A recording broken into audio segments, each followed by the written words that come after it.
Active shooter situations have become all too common in our society. Schools, places of worship, bars.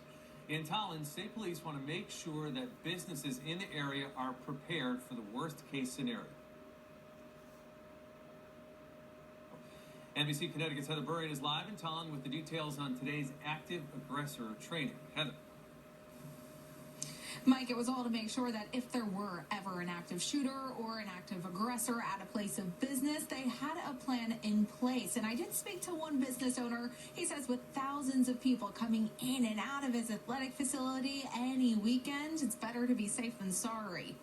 The reality of the world is, this is something we have to consider.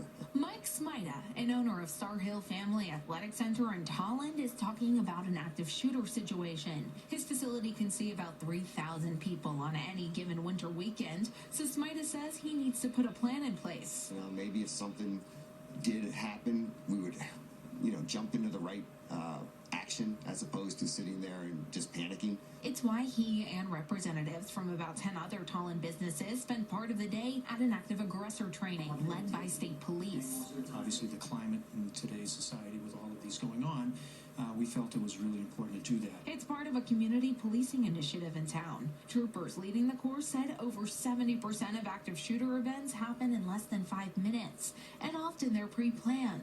It's why it's so important to pay attention to warning signs, find a way to notify the people around you there's an emergency, and have a plan to react. We want to be prepared for any occasion, for any type of public that come through our doors. Kathy Bach heads the Historical Society and a museum in town. She works with 7th to 12th graders. Gail Otis is the executive director of the Preschool of the Arts and works with even younger kids. It's terrifying to think about what we would have to do in that case, but we want to be fully prepared.